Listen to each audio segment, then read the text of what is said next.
Hey guys, what's up? It's Darkmak here with another Gold Challenge Mode guide in the Protection Warrior No Death Knight in the group series. Now I have to apologise straight off the bat here guys. 6.1 has dropped and you can no longer do Skyreach this way with the wall jump clever use of mechanic exploit. So check out my monk video because we did not use the wall jump in that and it will show you guys how to do it. I already had made this video, so apologies guys.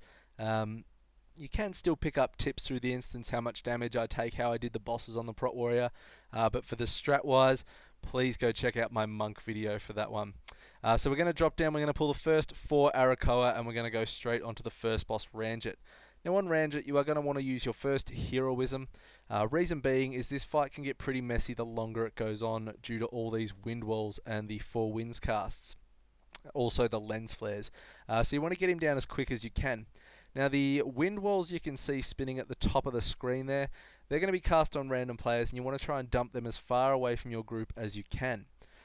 The next thing I'm going to talk about is Rangit's going to cast a thing called 4 winds, which is going to be that big windmill in the middle, and it's going to go either clockwise or anti-clockwise, and you just need to run and make sure you're avoiding things. Obviously if your wind walls are further away from your group, you've got less chance of hitting them. The next ability I'm going to drill you about is the lens flare. Rangit will cast a lens flare on a random person, and I mean random, it can go on the tank. So you just need to kite this away. A big beam will chase you and drop lava pools on the ground, you can see there, which you don't want to stand in, and you also need to make sure when you are kiting that you watch where you put them, because if you cut your group off and you can't run anywhere, you are fucked. We can still get round that top one if we needed to, but we're going to kill him and it's not a problem. Now DPS wise, you want to be looking to kill Rangit by about the second 4 winds cast. If you're going on slower than that, your DPS is quite low. We actually were really slow on my monk, so don't think you can't get gold if you're not killing him by it, but that should be your aim, to be killing him by about that second 4 wind cast. So next what we're going to do is we're going to pull the Dread Raven on its own, and pull it down to the boss's platform. Now with the Dread Raven, there is a trick to tanking it. It will pick your tank up, it will throw them 180 degrees, it will then charge them and punt them away. So you want to make sure that you're not on the edge to get punted off the edge, and you just want to continue going side to side with the Dread Raven, getting tossed, punted back, stay there, get tossed, punted back, rinse and repeat. So once we've got the Dread Raven down, we're going to go up and we're going to pull the right pack and then we're going to pull the left pack. Now on the monk, if you do the proper way without jumping the wall, you're going to kill the left pack and you're going to ignore this right pack altogether. Now there are 5 mobs in each pack, I should say. Now the right pack contains 2 initiates of the Rising Sun, and they cast a magma explosion that needs to be interrupted. They'll also cast a heal. There's a blinding solar in this pack which will cast flashbang, which you can see a couple of people got hit with there. Once the flashbang cast gets to the end, you want to spin your player around and make sure that your back is to that cast, and that way you won't get stunned. There'll also be an adorned blade talon in there that will charge a random player, and you just want to make sure that you are not standing in the way of that. So once they're down, we're going to go and we're going to pull the left pack. Now the left pack also has 5 mobs in it. The only ones really worth mentioning are the Adept of Dawn and the Gale Caller though. You're going to smash the Adept of Dawn down ASAP. It'll cast a magma explosion, and also when it gets to low health it will summon a thing called a Sun Trinket which will heal, and you just want to make sure that that's not getting off. There will also be a Gale Caller that will cyclone random players. You want to try and interrupt as many of them as you can. Locking this pack down on your monk with like Serenity Breath of Fireglyph is fantastic. Remorseless Rinter is really powerful here as well. Shockwaves, frag grenades, anything you've got just to try and lock as many of those casts down. Now once those packs are down, well technically once they're low, you should be pulling this mob here, which is the Archanologist. It has no HP, it will absolutely melt, so just nuke it down, you can pull it into that pack. Jai actually is not a big one for research and thought that that beam was the boss encounter starting. Popped a cooldown. Do not stress when that beam goes on you when you run through the door, it's just what's going to happen. So mana up, and then we're going to get on to the second boss. Now the second boss is probably the biggest challenge in here. Araknath is a real requirement on your healer. So tanks, what you're going to do is you're going to face Araknath away from your group. Reason being is the smash. There should be another one coming now. Now the easiest way to dodge the smash is to watch which hand goes up in the air and run to the other side. Now it does not matter which side you run to. It is really easy to avoid. That is the way you can tell where they're going to go, but you can just run to the same side. It doesn't matter. It's easy to outrange. You can also see in challenge mode there are 3 healing beams that will go towards him. These are a must to be soaked. Now we actually are quite sloppy on this boss. Quite a few beams get through for a little bit of section. And it's just all around quite messy. And our single target DPS is also quite lousy. Now you can see he'll do a thing called burst now on those screen or even on the debuff above his health, which is now gone. You can't see it anymore. Now it's back again. There is 2 stack there. What that means is every time burst happens, he will get another stack, meaning that the next burst is going to hit even harder. So we're up to 2 at the moment, and the next one is coming now. You can see burst 3, and that is going to hit harder. So we get to 4 bursts, I think, which is hitting for about half health. If people have beams on it, it will come really close to wiping you out. Now people soaking beams, hunters can use deterrence, DKs can use AMS, rogues can use Cloak of Shadows, monks can use diffuse, magic. Whatever you've got, you want to make the most of here. You can see we really fucked that up too. Cade had 2 beams on him for a while. We were just a mess here. Peanut ends up dying. This was really quite terrible, but we managed to get through it quite messily. But you really just want to have the order soaked out for who's soaking beams. Be vocal about it. Make sure tanks as well, when you're soaking a beam and a smash comes, sometimes you're just going to have to eat that in the face. So high resolve health pots, shield barriers, whatever you can do, just make sure that you're staying alive. And sometimes you will have to eat a smash, but just try and be facing Araknath away so he's never smashing your DPS. So once Araknath is down, we are going to pull the birds now. On a DK, you'd be popping army here and pulling 2 or 3 packs of the birds, depending on what your DPS is like. We're just going to pull 2 packs. So I'm going to throw a mocking banner down. I'm going to pop a ravager down. We're going to use our shockwaves to stun them. Bro storms, we're just going to go balls to the walls here. Now, as you can see, we've got quite good AoE DPS here. Myself and Drama are well above 100k. Prot Warriors, our AoE DPS is awesome, guys. Like, this is pre 6.1, and I was getting hit like a fucking wet paper bag. 6.1 now in with a like nearly 25% buff to shield barrier and the defensive stance buff. It's a lot smoother now, but this just shows like how viable we are in terms of our damage output. So once those 2 packs are dead, we're going to pull the 3rd pack. The 3rd pack has a Skyreach Raven Whisperer in it. He'll cast Excite on an ad, which will cause it to head off and DPS somebody.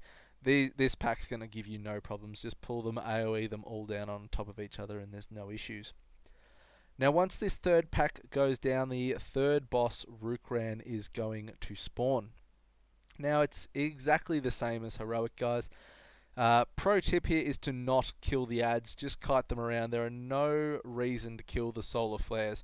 Kite them around and you won't have any problems. You'll end up with 2 for the whole fight pretty much. Now as a tank here, your biggest focus is this Pierce Armor debuff. Now on a warrior, this is stupidly fucking easy because shield barrier will work for it. So every time you see a Pierce Armor cast come up, you're just going to hit shield barrier and you're not going to take any stacks. It is absolutely simple and a super advantage to being on the Prot Warrior. DKs are going to have to Death Strike there. Monks are going to have to Blackout Kick. The Monk was really finicky, as I mentioned in my video, but the shield barrier was just stupidly easy. So you're going to get 2 lots of quills throughout this fight, and every time quills comes up, you're going to want to run and line of sight behind this pole here. If you've done the monk strategy that we use where we're going to kill the first section, you're not going to want to pot during this boss, and the reason being is after the wind maze we're going to kill the top pack and then we're going to invis to the last boss. Doing it this way, it didn't matter because we're not invising at all. But just a note, if you're watching this, just remember if you're doing the monk strat that we use where you kill that first section, you cannot pot through this boss. So once again, I've kind of ran out of things to say on this boss. It is really fucking easy. You'll obviously get the ads that will fixate somebody. You can see the fixation eyes there, one on Peanut, one on Jai, and they're just kiting around those 2 ads for the whole encounter.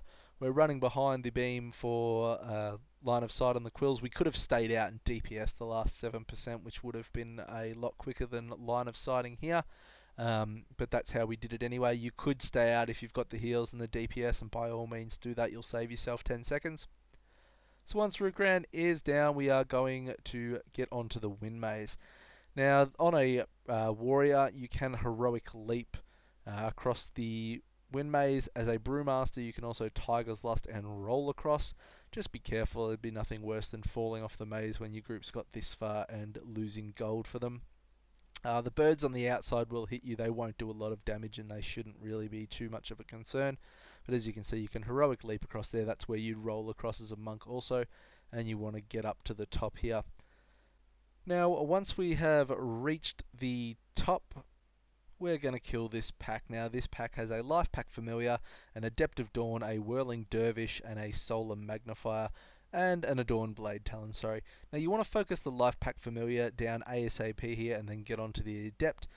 The Adept will put a Sun Totem down, which will heal. We end up really kind of fucking this pack up. The Dervish is going to cast a Storm, as I said before. You don't want to stand in it. The Adorned Backlash is, the Blade Talon, sorry, is just going to cast its charge. The Solar Magnifier is going to cast Empower on a mob. You do want to stun that if you can, but we just really kind of fucked this up. A couple of heals got off. We had Drama stood in the storm and unfortunately perished. This was quite a messy pull, and we lost a lot of time on this pull as well. But getting down as quick as possible. You really shouldn't have too much trouble if you're rotating stuns, getting that life pack down and then switching straight onto the Adept. So once that pack's down, we're going to wait and we're going to pull this Dreadraven. Now again guys, same thing applies with the Dreadraven. The easiest way to do this is to stand in the doorway. It will throw you to one side of the doorway, it'll punt you into the wall, it'll throw you into the other side of the doorway, and it'll punt you into that wall.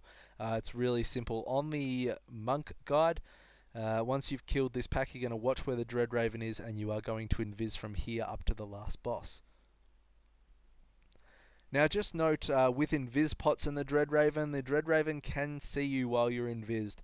So just be very wary of that when you are invising with it. You can still choose to kill it and you'd still make it. Skyreach is pretty lenient on the timer wise. So once the Dreadraven's down, we are going to go up and we are going to pull the left pack. The right pack is really fucking nasty in here, guys. So if you've found a strat where you're going to kill, you know, one of these pats, kill the one on the left, do not kill the one on the right, as the one on the right is really fucking nasty. So in this one you can see there's another Life Pact Familiar, and we are going to focus that one down as quick as we can. You can also see there's a Chakram Master in there. You just want to make sure that you're not standing in the Chakrams. There's also a Dervish, so you want to watch the storms. And there's an Adept of Dawn, which we've talked about, which is our priority after the Life Pact Familiar. You can see there's a Sun Trinket down. It'll also be casting the Flash Heals that you want to interrupt. There's quite a bit of damage that goes into this pack, and we actually ended up standing in quite a few bad things. So you just really need to be aware of that. You can see the Blade Talon still does that charge. You want to watch that as well. And you can see those Chakra Masters hit me quite fucking hard on the Prot Warrior. So just be mindful on this pack. It's not over if you've got here. This pack can still wipe you, but the pack on the right is even worse than this, so just be aware of that. So once this mob is down, we are going to go up and we're going to use a nice little trick, same as Blood Maul Slag Mines on this construct here. Now what Peanut is going to do is Peanut is going to grab that construct, he's going to go into the left, he's going to disengage, get to the corner, and he's going to feign death and reset the construct while we have ran in and gone to the right. Now Jai displaced it up, pulled or got onto the aggro table for it, so now we need Jai to, as you can see it's focused him, Jai feigns death and it resets. You can kill it if you want, or you can drag it onto the boss, but this is a really easy way. You could do it with a rogue as well with Vanish. I don't know if pulling it, heroic leaping into that corner and shadow melding would work as well. Well, everyone got around. I haven't tried it, but it is something you could try, and let me know if it works, please. So then we're on to the last boss, High Sage Verex. Now, this is a pretty simple boss. It's the exact same thing as Heroic again. You want to make sure that you're not standing near the edge due to the Solar Zealots that will pick someone up. As you can see, they're picking someone up now. They're picking Peanut up, and they're going to go and drop him off the edge unless we kill it. Now, they're susceptible to stuns, grips, asphyxiates, leg sweeps, everything. So make sure there shouldn't be any reason for anyone getting knocked off the edge, and they don't have a lot of HP. Now you can see we've trapped the shielding construct there, then Jai's moonfired it. Now what you want to do is you do just want to trap them. If you don't have a hunter in the group, obviously you're probably just going to have to kill them. Now, they don't have a lot of HP. The biggest thing you want to watch for is the shielding that they'll cast on High Sage Verix. It'll reduce damage to him by 50%, so it's obviously something you don't want to have up. So make sure that you're interrupting the shieldings, and then you're just DPSing them down. They will drop quite quickly. You can see Peanuts put another trap up though, and we've made sure that the next one won't get hit and will just remain trapped. So you can just trap them for the whole encounter, and obviously you don't have to lose DPS on the boss that way. And that is pretty much it on this, guys. You can see that High Sage will also cast an ability. He'll also cast the Lens Flare, which again, same mechanic as the first, you just want to be running away. He'll also cast a thing called Solar Burst, and you just want to interrupt it or Spell Reflect it back at him. It does do a bit of damage. You'll obviously Dark Sim it back as well on the DK.